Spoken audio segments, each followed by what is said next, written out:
Kuri gahuza miryango inama nshinga amateka y'ishirahamwe ry'ibihugu vya Buraya yiyamirije ico yise kunyuruza no kurungika Paul Rusesabagina mu Rwanda irasaba ubumwe bwa Buraya gukurikirana niba Rusesabagina yafashwe mu buryo bwubahirije amategeko n'agateka kazi na muntu. Rusesabagina yamenyekanye cyane kubera isinema Hotel Rwanda ivuga kuko yifashe mu gihe ca genocide yabaye mu Rwanda mu 1994. Uwo mugabo yashikanywe mu Rwanda mu mwaka uheze n'indege we avuga yuko intumbero yayo itari yo kuja mu Rwanda ahubwo yari asanzwe aho yari asanzwe nako arondegwa ku vyaha by'iterabwoba ariko we ahakana. Inkuru ni ya Prime Ndikumagenga ari Nairobi. Abashinga amateka ba Buraya bavuga yuko ivyo bemeza babishingira kuba leta y'u Rwanda risanzwe imaze gukoresha amayeri atandukanye mu kwivuna abatavuga rumwe nayo bari mu mahanga, harimwo kubatera ubwoba, gukoresha ikoranabuhanga mu kubagendereza, gutera ubwoba no kugirira nabi abo mu miryango yabo, kubanyuruza canke kubica. Bakavuga yuko ibi u Rwanda rwabikoze mu bihugu vyinshi. Paul Rusesabagina yerekanywe mu Rwanda ari mu minwe y'ubushikiriza manza mu kwezi k'umunani mwaka uheze. Abo mu muryango wiwe bakaba bavuze yuko hari haheze iminsi batazi irengero ryiwe ubwo bari baherutse ari mu rugendo i Dubai avuye muri Amerika. Abagize n'amashinga amateka ya Buraya basaba yuko hakorwa iperereza rikwiye kandi ryigenga ku buryo Paul Rusesabagina yafashwe nuko yagejejwe i Kigali.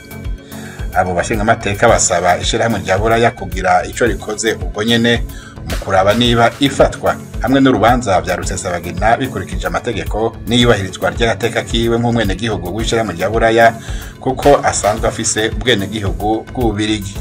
BBC yagerageje kuvugana n'uruhande rwa leta y'u Rwanda ku vyavuzwe n'inama nshinga amateka ya Buraya ariko gushika ubu ntivyashobotse.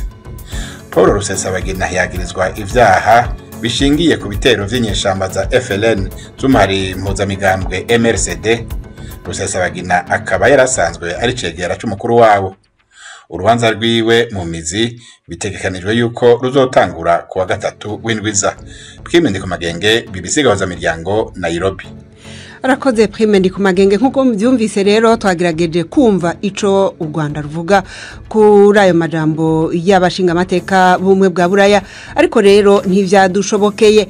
Imbere yo kugaruka ku makuru yerekeye u Rwanda tubanze tubabwire ku makuru y'u Burundi aho inyuma yaho sentare nkuru y'igihugu ihanishirije ibihano binyuranye abantu 34 bagirizwa uruhara mu gushaka gutembagaza ubutegetsi bwa nyakwigendera President Pierre Nkurunziza.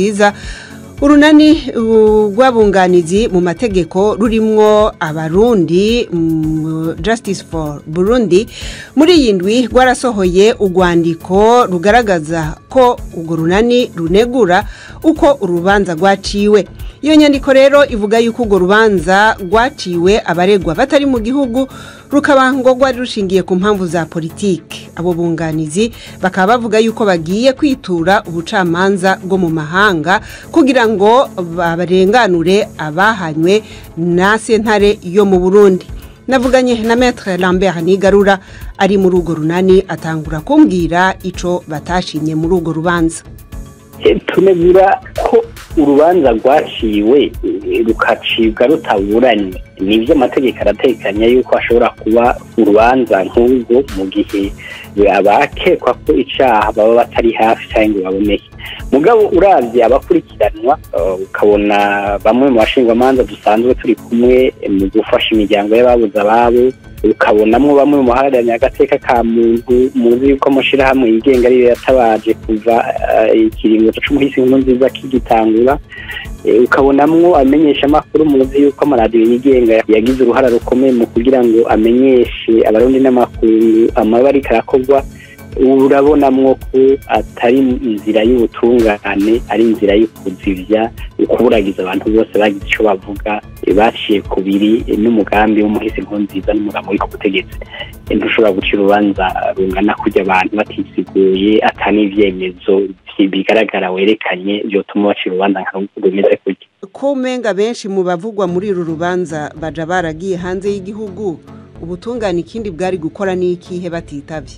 ega umuntu ashobora kwibaza ati mbega none ni kubera iki bagiye hanze bamwe bagiye hanze bari kubahigwa bunyamaswa ngo bicwe bahari abatagiye barishwe muribuka umumenyeshamakuru mu kimenyeshamakuru iwacu muribuka wo muharanira agateka ka muntu muri Giteka umunsi hoba hariho ubutungane bwigenga umunsi umutekano w'umwe wese woba wubahirijwe urwo rubanza rukaba idonido boheza bakabura ni urubanza rwa politiki rufise intumbero yo kuvuragiza abantu bariko batabaza bariko bavuye bitagenda neza mu gihugu ko mwebwe mubona ari urubanza rwa politiki mwarunguruje kugira ngo kumbure ubwo butungane mu nyakuri bushobore kuboneka kugira ngo umuntu yunguruzwe nuko aba yamenyesheje urubanza ivyo navyo biriko birigwa ku buryo bikenewe yuko hashobora kunguruza urubanza kugira ngo bigaragare yuko aho hari ubutungane bwigenga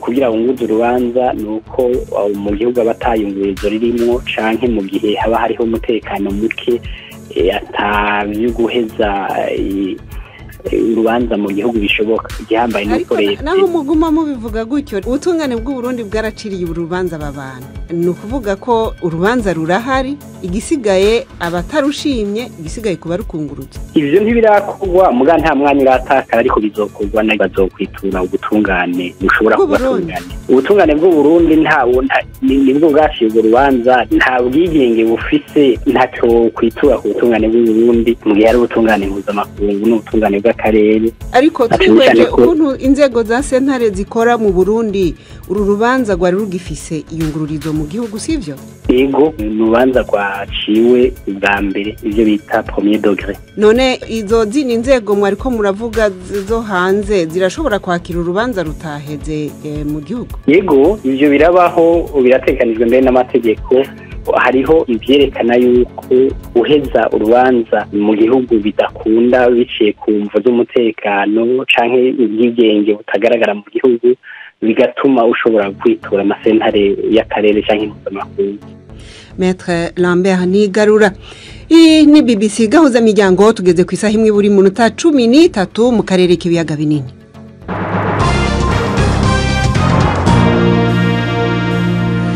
Mu Rwanda ubushikiranganje bw'ikigega ca leta n'integuro y'imigambi y'igihugu butangaza yuko ikigega mpuzamakungu FMI ni banki y'isi yose vyahebeye u Rwanda amwe mu madeni ico gihugu cari kibifitiye umushikiranganje Uziel Ndagijimana akavuga yuko banki y'isi yose yemereye u Rwanda guhindura ibice 50 kwijana vy'ingurane zayo shasha muri uyu mwaka zikaba intererano ya leta y'u Rwanda mu rwego rwo kugabanya umwenda ico gihugu gifise naho ikigega mpuzamakungu FMI cahebeye u Rwanda umwenda rwategerezwa kwishura ugashirwa mu nteguro y'amafaranga leta izokoresha kubera ikiza ca COVID-19 ni nkuru tubaza mugenzi wacu Yves Bucana ari Kigali. Ubwo yagezaga ku nteko y'abadepite ingengo y'imari ivuguruwe y'umwaka w'ibihumbi 2020-2021 Minisitiri w'Imari n'Igenamigambi Uziel Ndagijimana yavuze ko ingengo y'imari yari iriho yasabiwe kongerwaho amafaranga miliyari 219 na miliyoni 100 mu byo ayo mafaranga azakoreshwa hakabamo no gukomeza guhangana n'icyorezo cya coronavirus.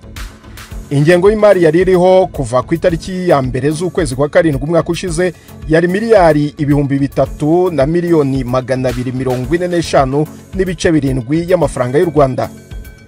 Yavuze ko amafaranga azava imbere mu gihugu aziyongeraho 11% kimwe naturuka ku misoro. Iyo ngengo y'imari ivuguruwe nk'uko yatangarijwe abadepite yifashishijwe ikoranabuhanga rya video igaragaza ko amafaranga aturuka ku nkunga z'amahanga n'amafaranga atarayimisoro aziyongera bitewe ahanini nuko u Rwanda rwasonewe imwe mu myenda nk'uko Minisitiri Ndagijimana yabitangaje. Agizwe cyane n'inkunga ya miliyari 16 n'ibice 4 kigega mpuzamahanga cy'imari IMF cyasoneye amafaranga u Rwanda rwagomba kwishyura umwenda wacyo kikemera ko ashyirwa mu ngengo y'imari kubera icyorezo cya COVID-19. Amafaranga aturuka ku nkunga z'amahanga uteganyijwe kwiyongeraho miliyari 99 n'ibice 7 z'amafaranga y'u Rwanda akava kuri miliyari 495 n'ibice 5 akagera kuri miliyari 592 n'ibice 2 bitewe ahanini n'uko banki y'isi yemereye u Rwanda guhindura 50% y'inguzanyo zayo nshya muri uyu mwaka zikaba inkunga mu rwego rwo kugabanya umwenda w'igihugu. Kuri iyi ngengo y'imari ivuguruye bigaragara ko amafaranga akoreshwa n'urwego rw'ubuzima yongereweho 8% bigaterwa hanini no guhangana na COVID-19. Gusa aganira na televiziyo y'igihugu, Perezida wa Komisiyo y'Ingengo y'Imari n'Umutungo by'igihugu mu nteko ishinga amategeko Omar Munyaneza yagaragaje ko hari ibigo bimwe na bimwe abadepite bibaza impamvu ingengo y'imari yazamutse cyane mu gihe ibindi byagabanyirijwe cyane. Nk'ikigo cy'igihugu gishinzwe guteza imbere ubushakashatsi mu by'inganda NIRDA cyongerewe ingengo y'imari ku kigero cya 90%. Ibi rero tukaba turimo kwibaza, tuzaganira na nyakubahwa minisitiri ubwo turimo kubisesengura muri komisiyo, tumubaze tuti ese ni ikihe kidasanzwe kigiye gukorwa n'iki kigo, ese ko ingengo y'imari ya NDETSE yagabanutse ndetse n'iya REB yagabanutse ku kigero cya 14.4 minagri, ingengo y'imari yayo yagabanutse ku kigero cya 4.1% ndetse n'iya RAB kiriya kigo cy'ubuhinzi nacyo yagabanutse kuri 4.9%. Aha rero tukibaza tuti se ni imishinga yakuwemo na amavugururwa arimo gukorwa muri ibi bigo wenda yabiteye. Nubwo ishingiro ry'uwo mushinga wo kuvugura ingengo y'imari ryemejwe, imirimo yo kunonosora ikaba igiye gukomereza muri komisiyo y'inteko ishinzwe ingengo y'imari n'umutungo w'igihugu. Yves Bucyana, BBC Gahuza Miryango i Kigali.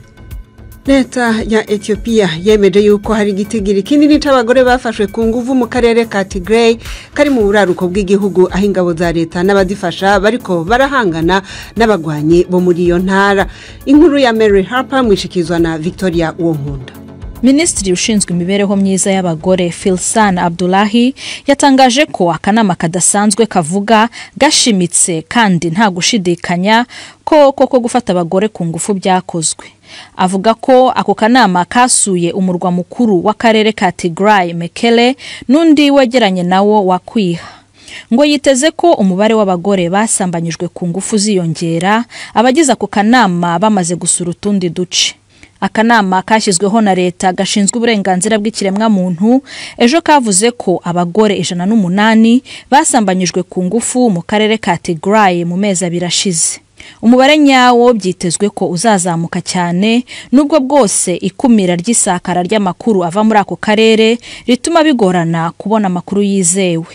Umuryango w'abibumbye uvuga ko habaye ibikorwa byo gufata abagore ku ngufu n'andi mahohoterwa ashingiye ku gitsina.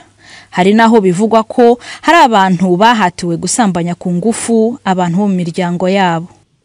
Unaho Fanaga Kwaya abararikira imvo n'imvano.